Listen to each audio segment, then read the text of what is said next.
여러분 안녕하세요. 한글 맞춤법과 국어 능력 4주차 수업을 시작하도록 하겠습니다. 날짜로는 12월 29일 수요일 수업이 되겠습니다. 뭐 아시겠지만 우리 29일 수업은 31일까지 그때까지 그 시청을 완료하셔야 그래야 출석이 되는 거고요. 자, 그다음에 이제 또 하나 또 말씀드릴 것은 다음 주 화요일 1월 4일이 벌써 그 중간고사입니다. 그러니까 중간고사도 좀 잘 준비해 주시고 1월 4일 오후 2시에 우리 그 줌으로 제가 줌 그 주소는 올려놓도록 하겠습니다. 공지사항에 올려놓도록 하고 그 줌 주소와 그다음에 그걸 통해서 줌을 통해 가지고 시험 감독을 하고요. 그 다음에 그 시험 문제는 우리 그 교육 시스템, 그 LMS에 이제 교육 시스템에 올려놓도록 할 테니까 그 시험을 좀 푸시는 식으로 그렇게 진행하도록 하겠습니다. 구체적인 시험에 관련된 그런 사항들은 제가 30일에 그 줌 주소도 30일에 올려놓고요. 그 구체적인 사항 같은 그런 것들을 다 올려놓도록 하겠습니다. 간단하게 말씀드리면 일단은 시험 문제는 35문제고요. 그 다음에 OX 문제로 다 진행이 됩니다. 그 다음에 시험 시간은 그렇게 좀 많이 드리질 못합니다. 왜냐하면 시험 시간을 많이 드리면 그 시험 시간 내에 좀 이렇게 커닝을 하고 좀 약간 그럴 좀 위험성이 있어요. 그래서 시험 시간은 좀 많이 못 드린다는 것, 그거 좀 미리 말씀을 드리고, 그래서 좀 문제를 좀 되도록이면 좀 빨리 푸셔야 된다는 것, 한 30초당 하나 정도 푸시면 될 거예요. 시간은 다 충분합니다. 그래서 제가 시간을 거의 한 20분 이상, 그렇게 35문제 20분 이상, 20분 정도 그렇게 드릴 텐데, 그래도 보면 대부분 10분 안에 그렇게 문제를 풀고 나가시고 이러는 것을 지금까지 제가 계속 확인을 하였습니다. 하여간 그런 식으로 진행이 된다는 것 먼저 좀 감을 잡아 주시고요. 나머지 구체적인 사항은 제가 목요일부터 구체적으로 그렇게 좀 알려드리도록 하겠습니다. 자, 늘 하여간 코로나 조심하시고요. 건강하게 잘 사시길 바랍니다. 자, 우리 10페이지 제12항 리을 두음 법칙 여기부터 이제 살펴보도록 할게요. 자, 요게 이제 12항으로 우리가 10항 11항 그거를 이제 두음 법칙을 이제 계속 배워왔습니다만 사실 12항이 가장 쉬운 내용입니다. 그래서 12항 좀 가장 쉬운 내용을 가장 먼저 배치를 하고 그 다음에 점점 어려운 내용을 배치했으면 좋았을 텐데 하여간 어쨌든 앞에 어려운 내용 배우셨으니까 한글 맞춤법 12항은 좀 비교적 수월하게 그렇게 진행이 되리라 생각이 됩니다. 자, 제 12항 보시면 한자음 라레 로레 루르가 단어의 첫머리에 올 적에는 두음 법칙에 따라 나네 노네 눈으로 그렇게 적습니다. 자, 그래서 예를 보시면 기억이 맞고 니은이 틀리는데요. 낙원이 맞고 락원이라고 쓰면 틀리겠습니다. 원래 락자예요. 요 락자입니다만 그렇지만 두음 법칙에 따라서 제일 단어 첫머리에 올 때는 낙원이라고 그렇게 써줘야 되는 겁니다. 뇌성 대신 뇌성, 레일 대신 내일, 루각 대신 누각, 로인 대신 노인, 능묘 대신 능묘 이런 식으로 써줘야 맞겠습니다. 자, 그러면 부침 1번 보도록 하겠습니다. 단어의 첫머리 이외의 경우에는 이제 본음대로 적는 거예요. 자, 그래서 쾌락, 극락, 거래 이런 식으로 쾌락의 락, 극락의 락, 거래의 래 이런 거는 둘째 음절이잖아요. 둘째 음절 이하에 있는 것, 즉 첫머리가 아닌 경우에는 다 두음 법칙을 지키지 않는 겁니다. 그래서 왕래, 부로, 연로, 지뢰, 낭래, 고루, 광활루, 동구릉, 가정란 이런 식으로 다 둘째 음절 이하니까 첫 음절이 아니니까 다 두음 법칙을 지키지 않는 것을 볼 수가 있습니다. 다음에 아래 해설 보시면 릉과 라는 한자어 뒤에 결합할 때는 통상 하나의 단어로 인식되지 않기 때문에 본음대로 적는다. 자, 릉도 있고 란도 있네요. 강릉, 태릉, 서울릉, 공란, 담란, 투고란. 자, 란 같은 경우에는 앞에 양과 같이 량과 같이 그렇게 말씀을 드렸죠. 그래서 다시 한번 써보겠습니다. 안 쓰려고 그랬더니만 그래도 기억을 되살리기 위해서 써보겠습니다. 자, 그러니까 이게 고유어나 외래어일 경우 뭐가 결합한다고요? 요거는 양이나 아니면 난이 결합한다. 그렇지만 한자어일 경우에는 뭐가 결합한다? 요거는 량이나 그 다음에 란이 결합한다라는 것 제가 말씀을 드렸었습니다. 요거 이제 기억해 주시면 될 거예요. 앞부분하고 같이. 자, 그다음에 릉 같은 경우에는 릉은 이제 외래어가 거의 안 나오고 그 다음에 이제 고유어가 주로 이제 나오죠. 그래서 애기 능 같은 경우에 그래서 여기에 하나 좀 더 더하자면 여기 능이나 요거는 릉으로 적는다. 뭐 이런 이야기가 있는데, 요거는 이제 주로 이제 외래어는 포함이 안 되기 때문에, 그래서 뭐 따로 적진 않았습니다. 그런데 어쨌든 뭐 여기에도 내용이 나오니까, 고유어 뒤에서는 능이 나오고, 예, 그 다음에 한자어 뒤에서는 릉이 나온다라는 것, 예, 그것도 같이 그냥 알아두시면 좋겠네요. 자, 그래서 거기 이제 예를 보시면 강릉, 태릉, 서울릉, 예, 요거 태릉 선수촌이냐, 태능 선수촌이냐 이런 거 되게 시험 문제 많이 나와요. 선릉이냐, 선능이냐 이런 거 되게 시험 문제 많이 나오는데, 하여간 요거 뭐 태나 선이나 다 한자어기 때문에 릉을 붙여줘야 됩니다. 그래서 태릉 선수촌, 예, 서울릉, 그 다음에 설릉, 선릉. 릉이라고 그렇게 리을 초성으로 그렇게 적어줘야겠습니다. 자, 그 다음에 이제 공란, 담란, 투고란 이런 식으로 공답, 투고 이런 것들 다 한자어기 때문에 그래서 란을 갖다 붙인 것을 볼 수 있습니다.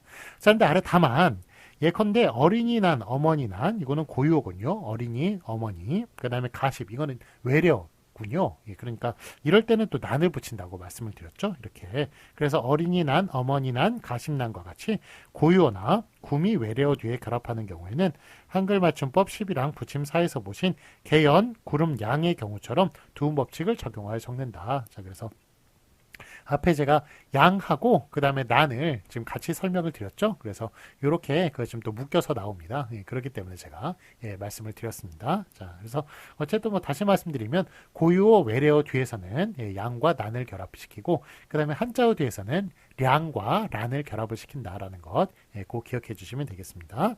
그다음에 부침 2번 보도록 하겠습니다. 접두사처럼 쓰이는 한자가 붙어서 된 말은 뒷말을 두음 법칙에 따라 적는다. 그래서 역시 이거 또 나오는군요. 접두사처럼 쓰이는 한자어나 아니면 합성어일 때는 그때는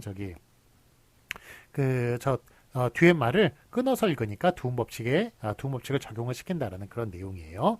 그래서 내월 상노인, 그래서 내래월이 아닙니다. 내월 이런 식으로 이렇게 내월 끊어서 읽으니까 그 내월 뒤에도 두음 법칙을 적용을 시키는 거예요.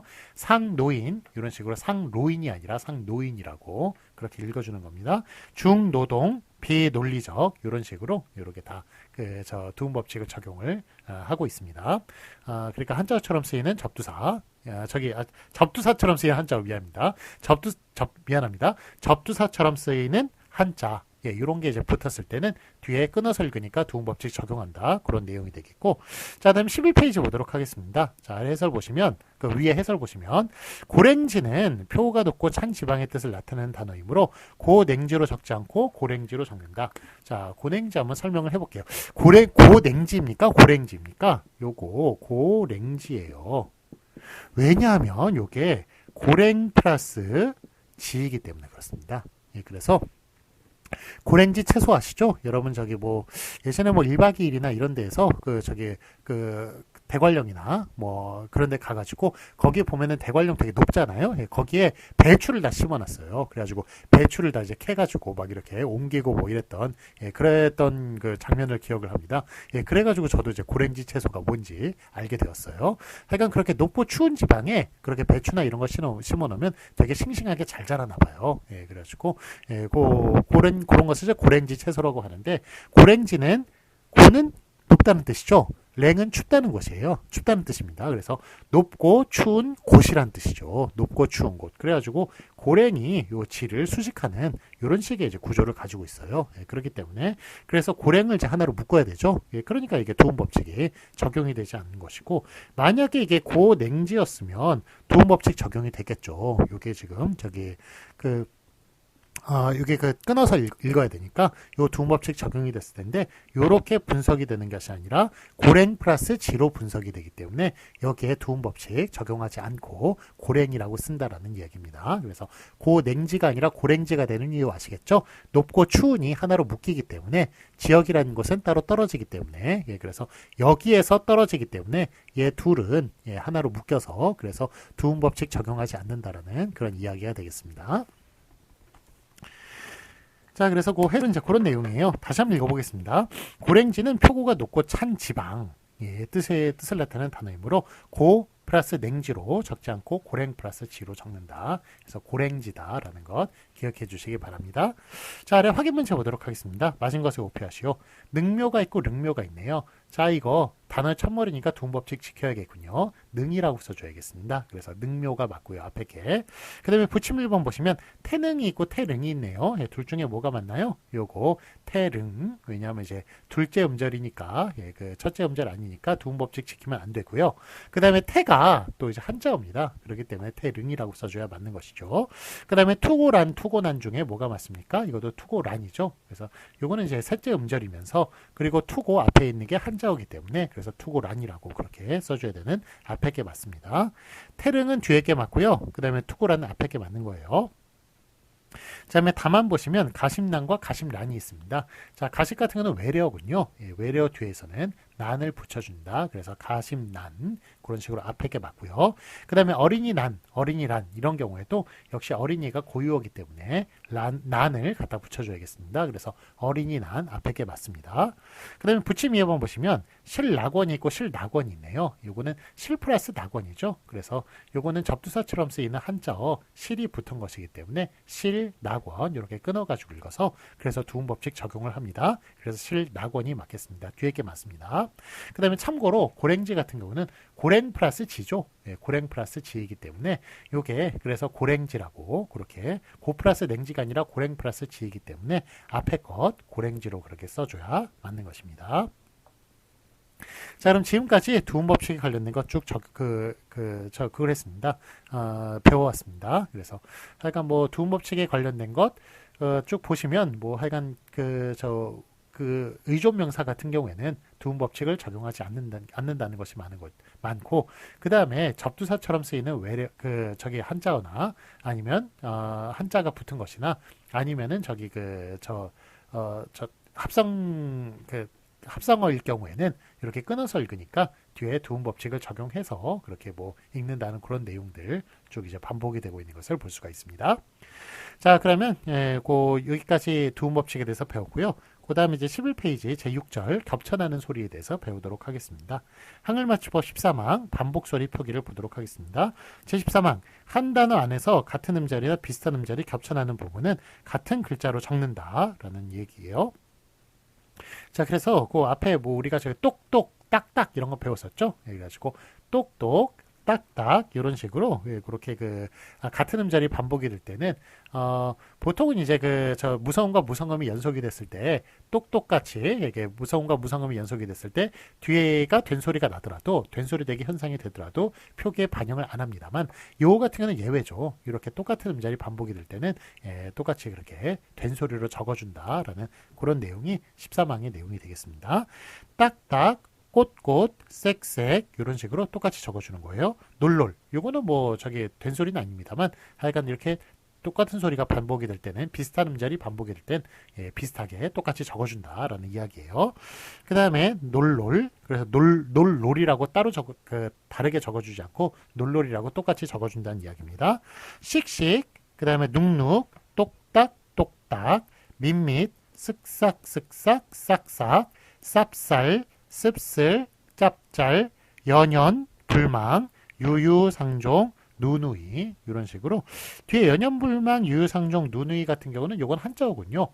그 앞에 있는 이제 고유어 같은 경우에는 다 똑같이 적어주는 게 맞고요.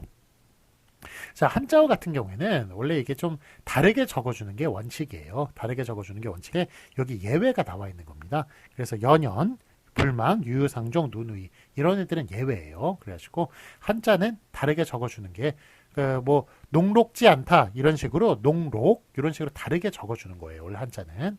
그래서 고유어일 경우에는 똑같이 적어주고 한자일 경우에는 다르게 적어주는데 요 예외 사항이 요 세 개가 나왔습니다. 연연불망, 유유상종, 누누이. 그래서 얘네들은 오히려 예외다라는 것 좀 알아주시기 바랍니다. 자, 아래 해설 보시면 연연불망, 유유상종, 누누이는 한글맞춤법 11항 부침 1의 규정을 적용하면 연련, 유류, 누루 이런 식으로 즉 두음법칙이에요. 두음법칙을 적용을 시켜서 그 앞에 것만 두음 법칙이 적용이 되고 둘째 음절은 적용이 안 되는 거죠. 그래서 연련, 유류, 누루로 적을 것이지만 사람들의 발음 형태가 연연, 유유, 눈으로 굳어져 있는 것이므로 관용 형식을 취하여 연연, 유유, 눈으로 적기로 한 거예요. 그래서 이런 예로 노노법사, 요요몸은 요요하다. 이런 식의 6가지 예외가 있는 겁니다. 연연불망, 유유상종, 누누이, 노노법사, 요요무문, 요요하다. 이렇게 6가지가 있는데 그 노노법사, 요요무문, 요요하다는 안 쓰는 말이죠. 안 쓰는 말이니까 이 3가지만 기억해 주시면 되겠습니다. 연연불망, 유유상종, 누누이 이 3개만 기억해 주시기 바랍니다.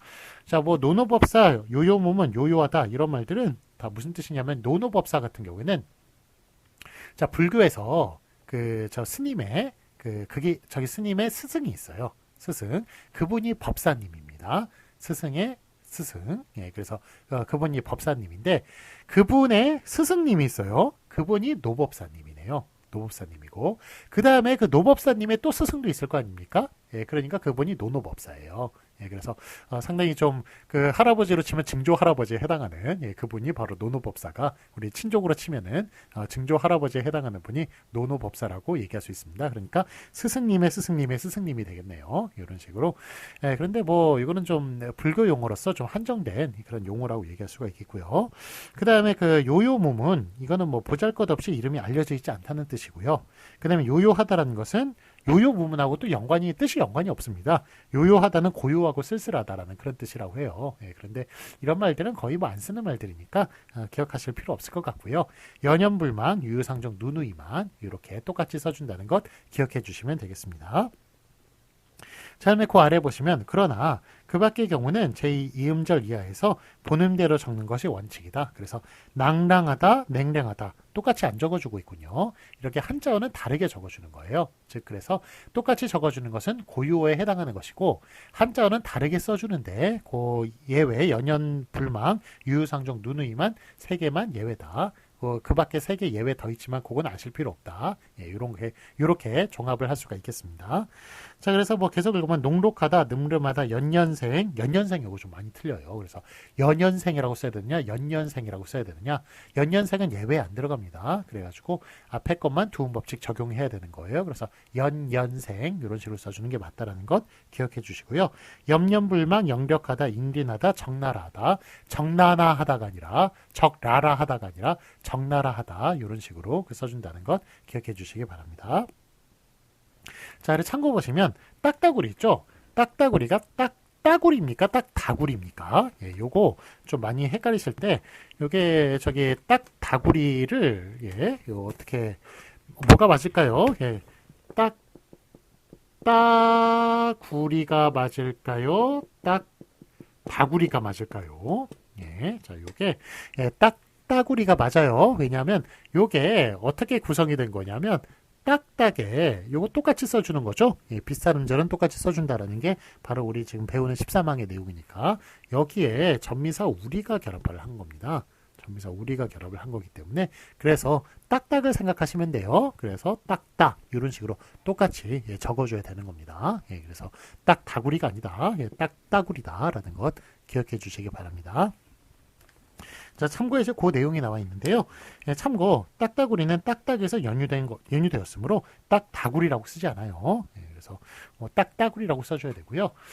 한국의 딱따구리가 살까요, 안 살까요? 예, 저는 뭐 봤습니다, 실제로. 예, 나이가 이제 50 가까이 되다 보니까 이 딱따구리도 이제 보이더라고요. 그래가지고 제가 예전에 산정호수에 간 적이 있었거든요. 그 산정호수에 갔는데 그 산정호수에 쭉 이렇게 옆에 둘레길이 있어요. 그래서 둘레길을 이렇게 올라가는 도중에 딱 보니까 딱따구리가 되게 화려하게 생겼거든요. 부리는 길고 그 다음에 머리는 이제 빨간색이고 막 이랬는데 걔가 보이는 거예요. 그래가지고 저도 깜짝 놀랐어요. 그래서 근데 딱 저를 보자마자 눈이 마주쳤는지 약간 바로 도망가더라고요. 그러니까 딱따구리가 많이 보이지 않는 이유를 알겠더라고요. 보면 사람을 보면은 바로 그냥 피해버리는 게 그게 좀 딱따구리인 것 같더라고요. 그래서 어쨌든 한국에 딱따구리 삽니다. 자, 그다음에 그 깍두기 이거는 깍두개에서 연유되었어요. 그래서 이건 깍두기냐 깍두기냐 이런 거 요거 깍두기죠. 이거는 깍두기. 왜냐하면 이건 미안합니다. 깍두개 깍2개 플러스 이제 2가 결합을 한 것인데, 요게 깍둑은 깍둑이라고 쓰지 않는 이유는 바로 깍과 둑은 같은 음절, 비슷한 음절이 아니에요. 그렇죠. 같은 음절, 비슷한 음절이 아닙니다. 예, 그렇기 때문에 깍둑이라고 써주는 거예요. 이렇게 무성음과 무성음이 연속이 됐을 땐 뒤가 된 소리가 나더라도 그렇게 표기에 반영하지 않는다고 했죠. 예, 그래서 이렇게 깍둑 같은 경우는 비슷한 음절이 아니기 때문에 깍둑이라고 이렇게 적어줘야 한다라는 것, 예, 그것도 같이 알아두시기 바랍니다. 자, 그래서 여기 뭐 조건이 그러니까 같은 음절이나 비슷한 음절이어야 똑같이 적는다는 거예요. 그렇지만 깍둑 같은 경우는 비슷한 음절이 아니니까 그거는 똑같이 적어주면 안 된다라는 그런 것도 같이 알아두시면 좋겠습니다. 자, 그래서 깍둑에서 연유되었으나 깍둑은 비슷한 음절이 아니므로 깍둑이라고 쓰지 않는다라는 내용 방금 전에 설명을 드렸습니다. 자, 12페이지 보시도록 하겠습니다. 확인 문제 맞은 것에 오표하시오. 따구리, 예, 그 다음에 다구리, 예, 둘 중에 이제 뭐가 맞을까요? 예, 따구리 앞에 게 맞고요. 그래서 그 딱딱에 연유된 거라고 그랬죠. 딱딱에서 연유된 것이기 때문에 똑같은 음절이니까 똑같이 적어줘야 됩니다. 그 다음에 연연불망, 요거 한자어 같은 경우에는 다르게 적어주는 게, 예, 그게 이제 그 원칙입니다만, 요게 예외 3개가 나와 있다고 그랬죠. 연연불망, 그 다음에 유유상종, 누누이, 이렇게 3개가 있다고 말씀을 드렸습니다. 그래서 연연불망, 그 앞에 게 맞고요. 자, 그렇지만, 예, 원래 한자어는 다르게 적어주는 거죠. 앞에 것만 도움법칙 적용을 해서 다르게 적어줘야 되기 때문에, 연년생이 아니라 연년생, 원래 1년, 2년, 거의 연이에요. 연인데, 그 앞에 걸 도움법칙 적용해서 연생, 이런 식으로 적어주는 뒤에 게 맞다고 얘기할 수가 있겠습니다. 자, 아래 이제 연습 문제가 있습니다. 연습 문제 같은 경우는 제가 보통 수업 시간에 학생들에게 조를 짜가지고 요 문제 풀이를 하라고 하거든요. 예, 그렇게 이야기를 하는데, 예, 그런데 뭐 지금은 이제 조별로 뭐 짤 수도 없고 그렇게 하니까 연습 문제는 여러분들 스스로 한번 풀어보세요. 예, 요것 때문에 제가 수업 시간도 좀 짧게 하고 이러는 거거든요. 예, 그러니까 연습 문제 풀어보시고 우리가 그 조항을 배우고 확인 문제를 배우고 연습 문제까지 이렇게 3번을 통해 가지고 학습을 하게 됩니다. 예, 그렇게 하면 머릿속에 잘 들어오니까, 예, 하여간 뭐 요 뒷부분은 여러분들께서 문제를 풀어보시고 해설 및 정답도 뒤에 나와 있어요. 뒤에 나와 있으니까 잘 모르시겠으면 해설 정답을 맞춰가면서, 예, 그렇게 좀 풀어보시면 금방 아마 이해가 되실 겁니다. 요거는 여러분들께서 해주시기 바랍니다. 자, 이게 제가 이렇게 좀 수업을 하는 게, 그러니까 예, 제가 이제 고등학교 때 저희는 이제 각 학교마다 잘하는 선생님들이 계시잖아요. 잘 가르치는 선생님들이 계시는데, 예, 저희 때는 이제 지리 선생님이 2분이 계셨는데, 이분들이 정말 엄청난 실력자들이었어요. 예, 그래서 저희는 이제 지리가 20점 만점이었거든요. 저는 학력고사 세대여서 지리가 20점 만점이었는데, 뭐 전교생이 만점을 받습니다. 전교생이 만점을 받고 하나 틀리거나 2개 틀려서 19점, 18점 맞으면 그 시험 망한 거예요. 예, 어느 정도 수준인지 아시겠죠? 예, 그러니까 정말 지리 선생님들이 2분 다 너무 잘하셨던 분이에요.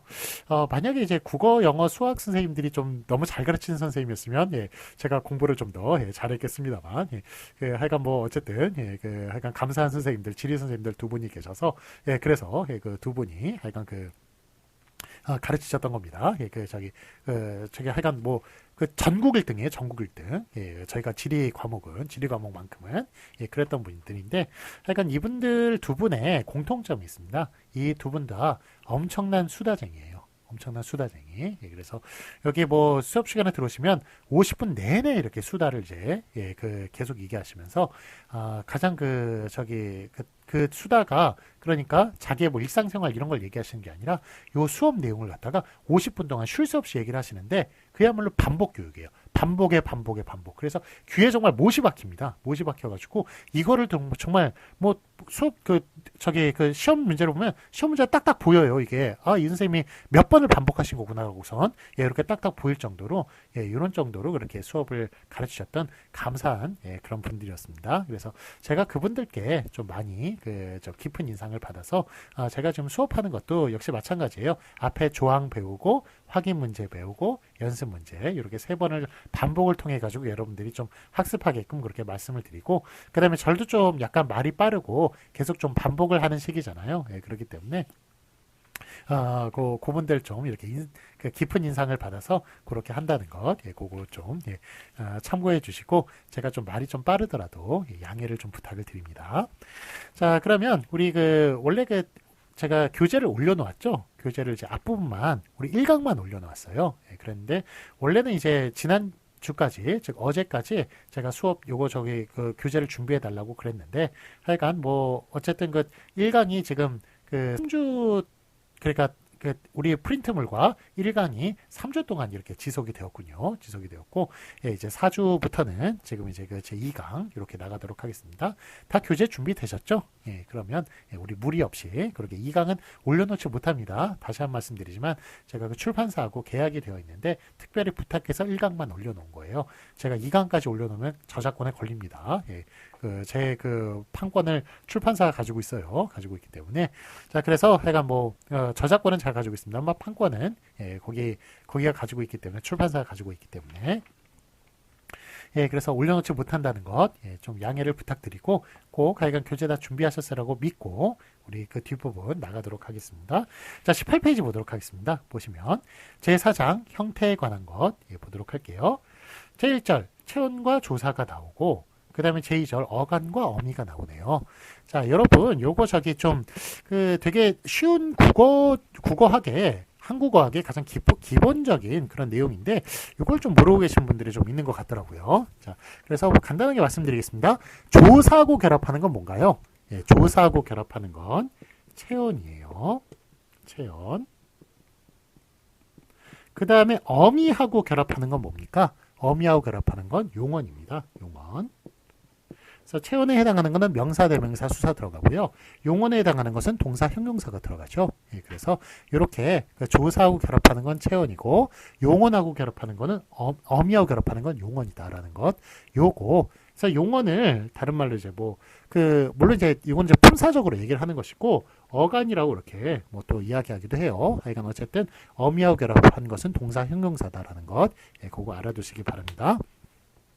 자, 일단은 저 조사부터 우리 살펴보도록 할게요. 체온하고 결합하는 조사요. 체온에 해당하는 것은 명사, 대명사, 수사가 예, 들어간다라고 말씀을 드리고 자, 그 제14항 보시면 체온은 조사와 구별하여 적는다를 보도록 하겠습니다. 자, 예를 보시면 떡에 떡도 떡만 이런 식으로 그래서 떡이를 떡이라고 안 적는 거예요. 그래가지고 요 항목에 따르면 14항에 따르면 체온은 조사와 구별하여 적는 거죠. 예, 그러니까 저렇게 구별하지 않고 떡이라고 적고 떡글로 적고 떡개로 적고 예, 물론 이제 발음대로는 떡이 떡을 떡에지만 예, 그런 식으로 적지 않는다는 겁니다. 떡이 떡을 떡에 떡도 떡만 이런 식으로 분리해서 적는다는 겁니다. 자, 떡이의 이는 무슨 뜻입니까? 이거는 앞에 있는 게 주어입니다. 라는 걸 나타내는 예, 그런 역할을 하고 있죠. 을 같은 경우에는 앞에 있는 게 목적어입니다. 라는 그런 역할을 하고 있고요. 애 같은 경우에 무슨 뜻인가요? 떡에, 예, 이건 인의 뜻이죠. 영어, 처소의 뜻이죠. 자, 그러면 떡도, 요거는 영어의 올소의 뜻이죠. 예, 그러니까 역시의 뜻을 가지고 있고, 그러면 떡만, 요거는 이제 유일, 단독의 뜻을 가지고 있죠. 온리의 뜻을 가지고 있죠. 떡만 이런 식으로. 그래서 조사들은 다 뜻을 가지고 있어요. 뜻을 가지고 있는데 이런 뜻을 여러분들이 알고 있으면 외국인에게 한국어를 교육을 할 수가 있는 것이고 이런 뜻을 모르고 있으면 외국인들에게 원래 그래 이거 원래 그래 예, 뭐 이런 식으로 예, 정말 그냥 그 두루뭉술하고 예, 비전문적으로 말할 수밖에 없는 겁니다. 그래서 여러분들 머릿속에 다 지식들이 들어가 있어요. 그런데 이 지식을 또 꺼내가지고 말하는 거는 또 별개의 문제 아니겠습니까? 예, 그래서 약간 뭐 여러분들이 이제 한국어 능력 시험 치르시면 그 외국인들이 치는 시험이요. 토픽이라고 불리는 한국어 능력 시험. 예, 그걸 시험 치시면 뭐 10분 안에 가장 고급을 풀어도 만점을 받아요. 만점을 받으시는데 이거를 또 가르치는 것은 또 별개의 문제입니다. 예, 그래서 약간 이런 거 이제 한국어도 지금 세계화되고 있기 때문에 예, 그래서 한국어를 배우려고 하는 사람들이 엄청 많아요. 그래서 이런 지식들도 좀 여러분들이 몇 개는 정도는 좀 알고 있는 게 좋겠네요. 이가 무슨 뜻인지, 을이 무슨 뜻인지, 애가 무슨 뜻인지, 도가 무슨 뜻인지, 만이 무슨 뜻인지 우리 그 한국어를 사랑하는 그래서 한국어도 사랑하는 그 여러분들께서 좀 이렇게 알아두시면 아마 좀 외국인들한테 좀 외국인들을 만나가지고 얘기해주고 이러는데 좀 도움이 될 겁니다. 자, 그 다음에 뭐 하여간 뭐 손이, 손을, 손내, 손도, 손만. 예, 그래서 이것도 역시 그 다 분리해가지고 그렇게 구별해서 적어줘야겠고요. 자, 그 다음에 제가 좀 재밌는 거 알려드릴게요. 그 예의 끝에 셋째 줄 보도록 하겠습니다. 보시면 여덟 이인가요? 여덟 비인가요? 발음이. 예, 이거 여덟하고 물론 리을 비읍 따로 그 구별해가지고 적어야겠죠. 적어야겠는데 지금 발음 얘기하는 거예요. 여덟 이입니까? 여덟 비입니까? 이거 뜻밖의 여덟 비예요. 여덟 비, 여덟 불, 여덟 배, 여덟도 여덟만. 이거는 뭐 도만 같은 거는 자음으로 시작하는 거니까 문제가 안 되겠습니다만 여덟 비, 여덟 불, 여덟 배 이런 식으로 발음해야 여덟 비다 이런 식으로 발음해야 맞다는 것. 제가 이건 뭐 뜻밖의 지식을 알려드립니다. 대한민국에 아무도 여덟 이 여덟을 이런 식으로 발음을 하지 아무도 여덟 비, 여덟 불, 여덟 배 이런 식으로 발음하는 사람 없어요. 하지만 원칙은 여덟 비, 여덟 불, 여덟 배다 라는 식으로 좀 뜻밖의 지식을 말씀을 드립니다. 자, 그럼 하여간 어쨌든 구분해서 구별해서 적는다는 것 기억해 주시고요. 확인 문제 보도록 하겠습니다. 맞은 것에 오피하시오. 이거 저기 발음대로면 넋을이잖아요. 뒤에 거 넋을이지만 쓰는 건 어떻게 쓴다? 기억 시옷 그 받침과 그 다음에 을을 구분해 가지고 넋을 이런 식으로 써주는 앞에 게 맞겠습니다. 자, 다음에 제2절 이제 어간과 어미 살펴보도록 하겠습니다. 한글맞춤법 15항 이번에 어미 표기. 자, 어미하고 결합할 수 있는 것은 용언이라고 말씀드렸죠. 동사, 형용사, 어간, 어간을 이루는 용언이라고 말씀을 드렸습니다. 자, 제15항 용언에 어간과 어미는 구별하여 적는다라는 말이 나오고 있고요. 자, 예를 보시면 먹다, 먹고, 먹어, 먹으니 이런 식으로 먹다, 먹고, 먹어, 먹으니 이런 식으로 적어주는 게 아닙니다. 예, 용언하고 어간, 어간을 이루는 용언과 어미는 구별해서 적어줘야겠다. 어간과 어미 구별해서 적어줘야 된다는 그런 이야기예요. 그래서 먹으니 이런 식으로 따로따로 적어주는 겁니다. 신다, 신고, 신어, 신은이 이런 식으로 따로따로 그래서 따로따로 구별해서 적어주는 것을 볼 수가 있습니다. 자, 뭐 먹다, 다 같은 경우에는 무슨 뜻을 가지고 있나요? 예, 다 같은 경우에는 문장이 종결을 한다라는 뜻과 그 다음에 그 앞에 있는 문장이 그걸로 평서형으로 끝난다라는 말과 그 다음에 이거는 높임말이 아니라 반말이다라는 이런 세 가지 뜻을 가지고 있다고 얘기할 수 있겠습니다. 다 같은 경우에는. 예, 그래서 우리가 그러니까 종결 어미를 순식간에 다 써버리잖아요. 뭐 해요, 뭐 해 이런 식으로 써버리는데 거기에는 문장을 종결한다는 것과 문장의 유형, 문장 종류, 즉 이게 질문문이냐, 명령형이냐, 명령문이냐, 아니면 뭐 평서문이냐 이런 것. 예, 그다음에 마지막으로 상대 높임의 그런 뜻까지 세 개를 순식간에 여러분들이 바로 발화를 해버리는 거예요. 예, 그러니까 여러분 머리가 얼마나 좋은 겁니까? 예, 뭐 하여간 좋은 머리를 가지고 계신 거예요, 여러분은. 자, 그다음에 이제 먹고, 고 같은 경우는 and의 뜻이죠.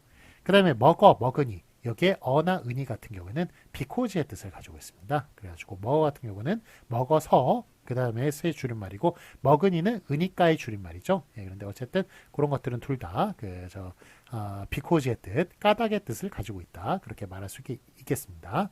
뭐 이거 어의 어와 은이 무슨 뜻을 가지고 있을까요? 이런 거 시험 문제 내진 않습니다. 그냥 교양으로 알아두시고요. 시험 문제는 당연히 여기 그 맞춤법에 관련된 규정에 관련된 내용만 그렇게 내도록 하겠습니다. 규정을 물어보는 건 없고요. 용례만 낼 거예요. 예, 용례만 이제 물어볼 테니까 하여간 그렇게 하지만 용례가 맞고 틀린 것을 여러분들이 알기 위해서는 당연히 규정도 알아야겠죠. 그래서 규정에 관련된 내용을 내는 것이 아니라 용례에 관련된 그런 내용을 낸다는 것, 그것도 기억해 주시기 바랍니다. 자, 다음에 19페이지 부침 1번 보도록 하겠습니다. 두 개의 용언이 어울려 한 개의 용언이 될 적에 앞말의 본뜻이 유지되고 있는 것은 그 원형을 밝혀졌고 그 본뜻에서 멀어진 것은 밝혀졌지 아니한다라는 것. 예, 그래서 요게 그러니까 무조건 이제 앞에 있는 용언과 어미를 구분해 가지고 그렇게 하는 것이 무조건 그렇게 하는 것이 아니라 앞말의 그 용언이 원래 본뜻에서 멀어졌어요. 본뜻이 유지되고 있지 않은 것은 그런 것은 그 발음대로 적어준다는 그런 내용이 되겠습니다. 자, 그래서 1번 예를 보시면 앞말의 본뜻이 유지되고 있는 것, 얘 보면 넘어지다, 늘어나다, 늘어지다 이런 것들은 다 유지가 되고 있군요. 넘어지다 같은 거는 이제 물이 넘는 것, 그래서 뭐 이런 걸 통해 가지고 그래서 그 넘다란 뜻이 살아 있는 거예요. 그래서 넘어지다, 늘어나다, 늘다란 뜻이 살아 있는 겁니다. 늘어지다, 늘다란 뜻이 살아 있는 거예요. 그래서 이렇게 본뜻이 유지되고 있는 것은 본뜻을 그대로 그 유지해서 분리해서 구분해서 쓰지만 2번 같이 본뜻에서 멀어진 것, 드러나다, 사라지다, 쓰러지다. 자, 드러나다가 들다에서 나왔습니다. 아셨어요, 여러분? 모르셨죠? 그 다음에 사라지다, 이거 살다에서 나왔대요. 모르셨죠? 그 다음에 쓰러지다, 이거 쓸다에서 나왔답니다. 모르셨죠? 다 이렇게 본뜻에서 멀어진 것 있죠? 본뜻이 유지되고 있지 않은 것, 이런 것들은 굳이 본뜻을 살려가지고 하는 것이 아니라 이런 경우는 그냥 원형대로 쓰지 않고 발음대로 그냥 이렇게 쓴다라는 그런 내용이 되겠습니다. 그래서 이게 본뜻에서 본뜻이 있는 것, 본뜻에서 멀어진 것 두 개를 하여간 본뜻에서 본뜻이 유지되고 있는 것은 구분해서 쓰지만 본뜻에서 멀어진 것은 굳이 구분해서 쓰지 않고 발음대로 써준다라는 것, 이런 규정이 있다는 것, 이것도 이해해 주시기 바랍니다. 자, 그러면 여기까지 하고요. 우리 좀 1교시는 약간 좀 길어졌네요. 2교시는 약간 더 좀 짧게 하도록 하겠습니다. 2교시 때 뵙겠습니다.